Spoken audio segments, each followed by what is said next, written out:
So this is a video I'm gonna react to. It's Ana Kasparian from the Young Turks reacting to The View's Sunny Hostin interviewing Coleman Hughes. Coleman Hughes, according to Wikipedia, is an American writer and podcast host. He was a fellow at the Manhattan Institute, very suspect, and a fellow and contributing editor at their city journal. And he is host of the podcast Conversations with Coleman. But I mainly remember him from the video I'm about to show. Reparations, by definition, are only given to victims.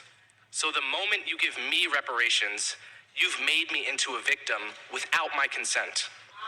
Not just that, you've made 1/3 of Black Americans who poll against reparations into victims without their consent. The question is not what America owes me by virtue of my ancestry. The question is what all Americans owe each other by virtue of being citizens of the same nation. And the obligation of citizenship is not transactional. What we should do is pay reparations to Black Americans who actually grew up under Jim Crow and were directly harmed by second-class citizenship, people like my grandparents. But paying reparations to all descendants of slaves is a mistake. And with this in mind, let's continue on with the rest of the video. Political author and analyst Coleman Hughes was recently met with some intense hostility. Intense hostility. Intense. Uh-oh. Are we about to see some yelling? Well, let's see what she's calling intense hostility. Specifically from Sunny Hostin on The View, as he appeared on the show to promote his new book, The End of Race Politics, Arguments for a Colorblind America. At a time when the culture in America has essentially rejected colorblindness, instead embracing an almost obsessive focus on race and how we differ from one another, I honestly wasn't shocked that he was met with that kind of vitriol. Vitriol? Very interesting choice of word. Where have I heard that before? We'll get back to that portion of the exchange in just a minute. But first, I do think it's actually important to understand Coleman as a person and the argument he's trying to make. I don't know about you, but I've been increasingly bored with shows that have default ideological talking points that hosts never deviate from. It's a mindless snooze fest. Sometimes Coleman's analysis on certain current events challenge my own, and I find that to be a good thing. We should all be willing to challenge and reevaluate our own beliefs without assuming the one challenging us is some grifter or right-wing pawn. I think it makes us smarter and mentally stronger. And what she just said here, I completely agree with. I do respect this guy for being an independent thinker. However, I don't agree with him. I don't believe he's a grifter, you know. But unfortunately, it just goes downhill from here. Now, with that out of the way, let's hear Coleman out on the direction he believes policy should go in America. The default right now in a lot of areas of policy is to use, Black and Hispanic identity as a proxy for disadvantage. And my argument is that you actually get a better picture of who needs help by looking at socioeconomics and income. That picks out people in a more accurate way. And not my question, but when you say that socioeconomics picks out people in a better way than race, when you do look at the socioeconomics, you see the huge disparity between white households and Black households. You see the huge disparity between white households and Hispanic households. So your argument, and I've read your book twice because I wanted to give it a chance, your argument that race has no place in that equation is really fundamentally flawed. Look, I think Sunny Hostin's lack of logic here is what's fundamentally flawed. Just keeping it real. It's somewhat strange how triggered she is. No, Anna, I think you're triggered. Sunny Hostin looked and sounded pretty calm on here. You actually sound triggered, though. By the notion that we should focus economic policies on class rather than identity like race.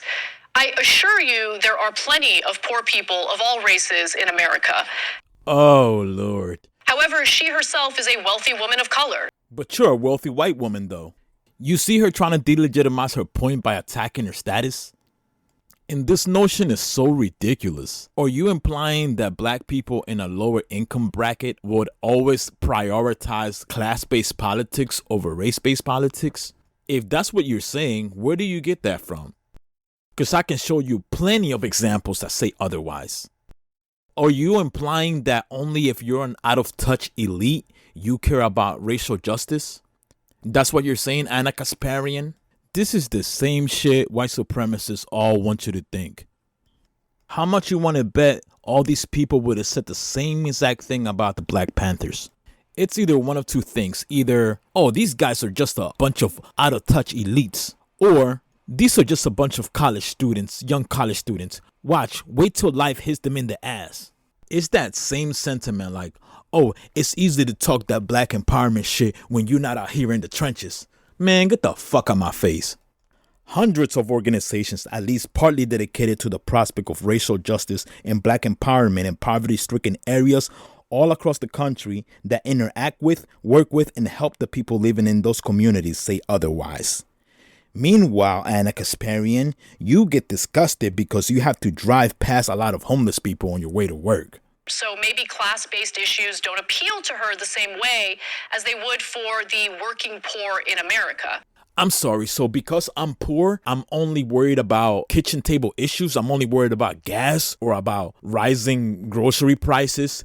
I don't have the mental sophistication to worry about other things like democracy or my civil rights. Is that what you're implying, Ana?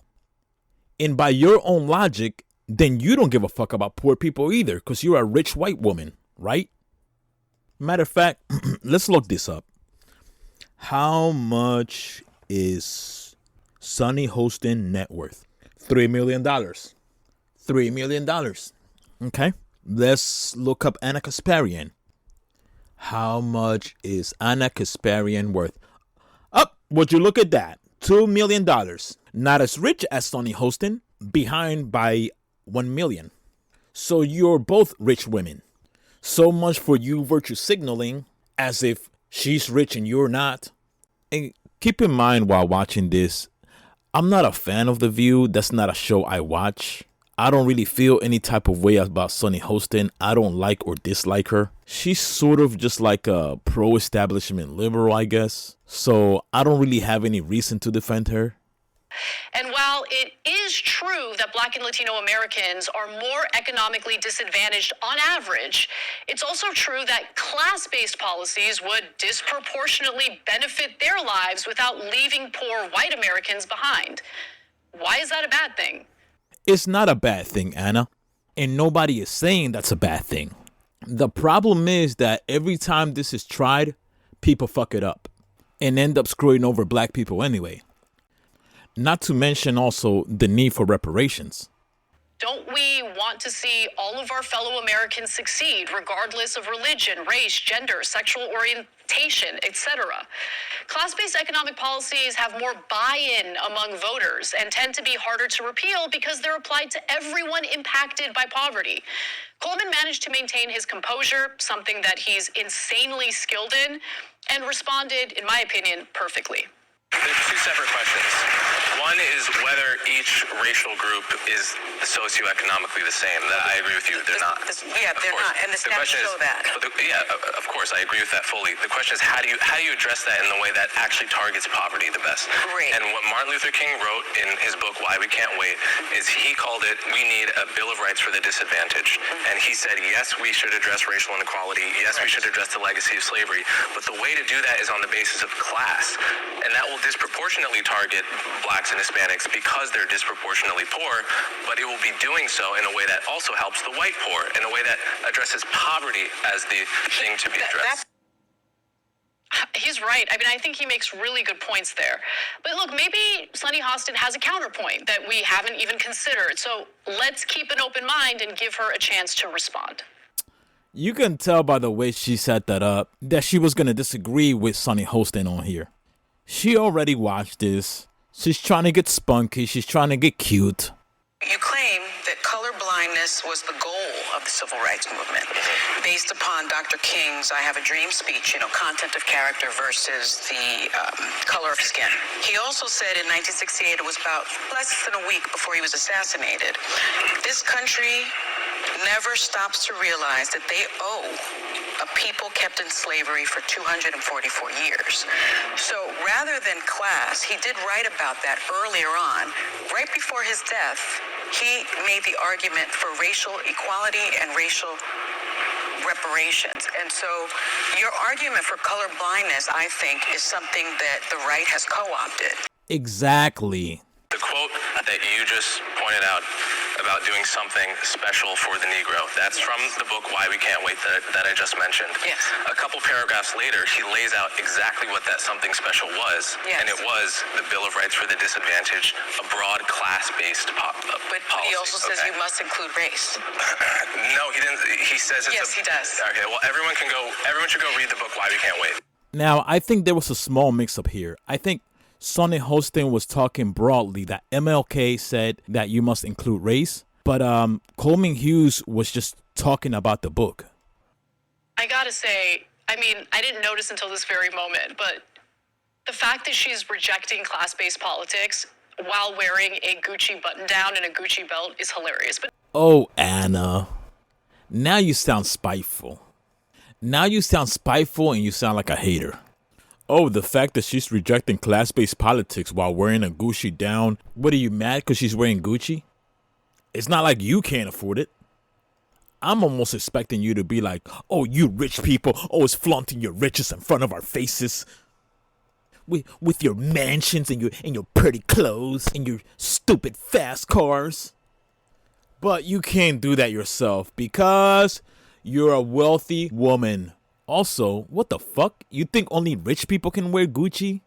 Seriously, it's her bringing this up is so stupid. It reminds me of dumbasses that be like, oh yeah, you advocate for socialism, advocate for getting rid of homelessness. Why don't you let homeless people move into your house?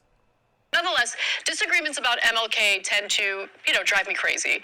But Coleman is correct to point out the class-based politics that the civil rights leader espoused. In fact, mainstream discussions about MLK tend to leave out his views on class politics. And by the way, I think what Coleman is saying is evidenced by the policies that MLK was pushing for, including a universal basic income. It was a universal basic income, meaning that it would apply to everyone regardless of their race. And he also advocated for reparations. Why are you not bringing that up, Ana Kasparian? And I wish Coleman and Hostin's conversation centered more on the most effective policies to move this country forward. But unfortunately, that was the end of the substantive exchange, or at least the substantive portion of their exchange. The back and forth, unfortunately, devolved from there. Many in the Black community, if I'm being honest with you, because I want to be, believe that you are being used as a pawn by the right and that you're a charlatan of sorts. He's not a Republican. So how do you... He's never voted for a Republican. You've said that you're a conservative. No. No, you did. You actually said that podcast that you did 2 weeks ago. I said I was a conservative. Yes, you did. So, but my question to you is, how do you respond to those critics? I don't think I've been co-opted by anyone. I've only voted twice, both for Democrats. Although I'm an independent, I would vote for a Republican, probably a non-Trump Republican if they were compelling. I don't think there's any evidence I've been co-opted by anyone, and I think that's an ad hominem tactic people use to not address really the important conversations we're having here. And I think it's better, and it would be better for everyone if we stuck to the topics rather than make it about me. I do commend him for being so calm here. He could have easily got defensive. Oh, people are saying you're a charlatan. Yeah, that came out pretty rude, I'm not gonna lie. And not only is it a bad look, but also it gives fuel to right-wingers to say, oh, look at these libs. All they know how to do is argue with emotions and throw ad hominems. But it is true that he's at least cited by right-wingers and racist people to argue against things like reparations. It's not true that there's zero evidence that he's being used by the right. He might not be a right-winger himself, but that doesn't matter. They're using you to legitimize those arguments. Look, at a time when someone like Donald Trump has increased his support among black voters. Because of people like you. You and about 20 more prominent YouTubers are nonstop putting out video pushing this bullshit narrative. Oh man, black support for Donald Trump is growing. Oh man, black support for Donald Trump is blowing up. Look how many black people are going up Trump to Trump. Look how many black people are falling in love with Donald Trump. Give me a fucking break. If anything, you're helping that perception to persist by feeding into it all the fucking time. But you know what you could do though, since you fancy yourself a journalist? You could report on every time he's advocated for an anti-black policy, every time he rails against black progress, every time he's promoted white supremacist conspiracy theories, every time he's used dog whistles to show support for white supremacy. Because it's more than just he's racist. That's the problem, Anna. You just think he's racist. Or maybe you don't.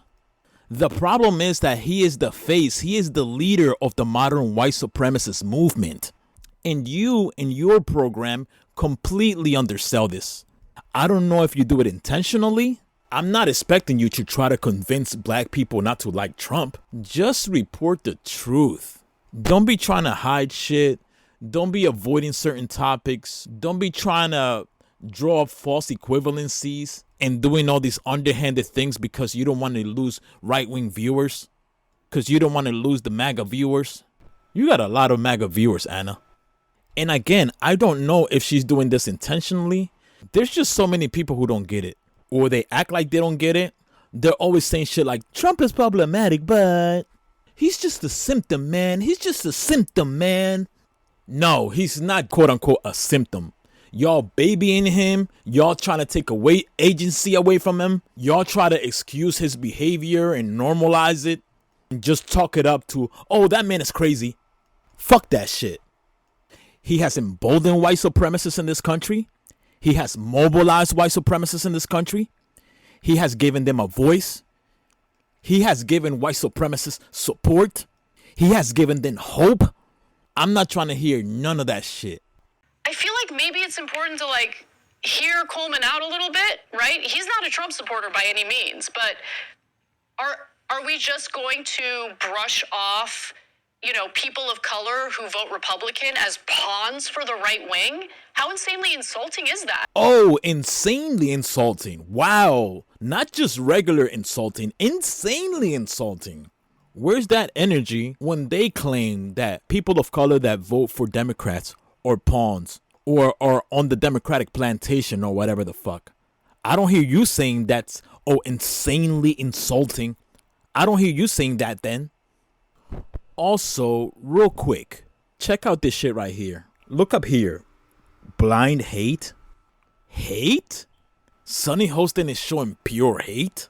That's a bit much, Anna. Also, take a look at the Chiron right here. Focus on this part. Sunny Hostin accuses black guest of being quote-unquote pawn of the right. Now, can somebody please explain to me why it was relevant of her to mention the fact that he's a black man when saying that she's accusing him of being a pawn? What the hell exactly is she implying here? Sunny Hostin is a black woman. Both of these individuals are biracial and they self-identify as black.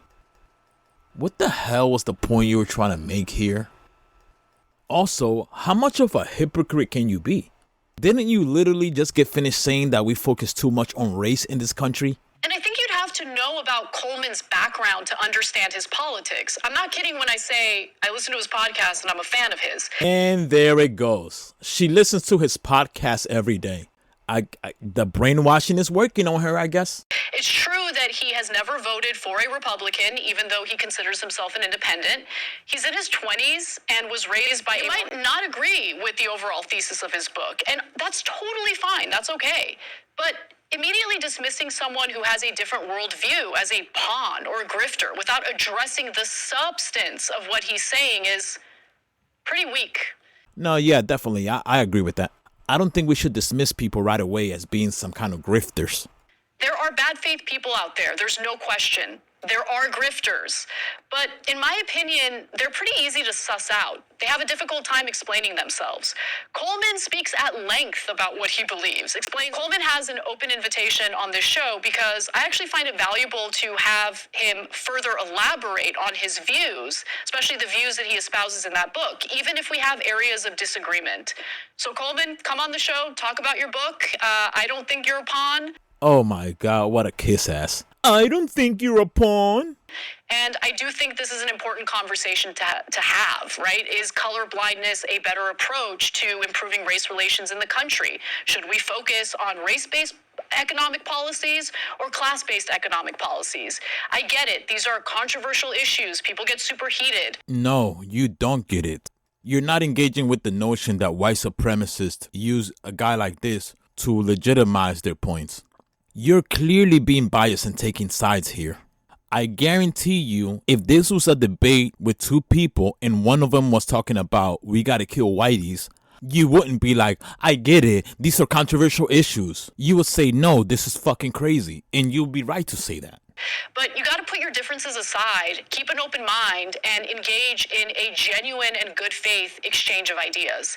And I'm not saying, that in an effort to launder like some right-wing militia members. What the hell? That was so random. I'm saying that in regard to someone who is incredibly thoughtful. And so if you're not familiar with Coleman Hughes, I would hate for Sunny Hostin to paint a picture of him. I would argue that you should listen to his podcast and get to know who he really is before judging his character. The thing about this is that you're caping this hard. You're being so biased and you're caping this hard for a guy that's advocating against reparations for black people in this country. It's stuff like this and constantly demonizing homeless people and poor people and then trying to virtue signal like she's a woman of the people. This woman pearl clutches about people shoplifting, pearl clutches about homeless people, pearl clutches about foreigners making fun of Americans, pearl clutches about quote unquote wokeness in schools, just like right wingers do. And now you're caping for this guy and telling us we should focus mainly on class-based politics. It's stuff like this that makes me view Ana Kasparian really suspiciously. I don't trust her, and I don't feel like she's an ally.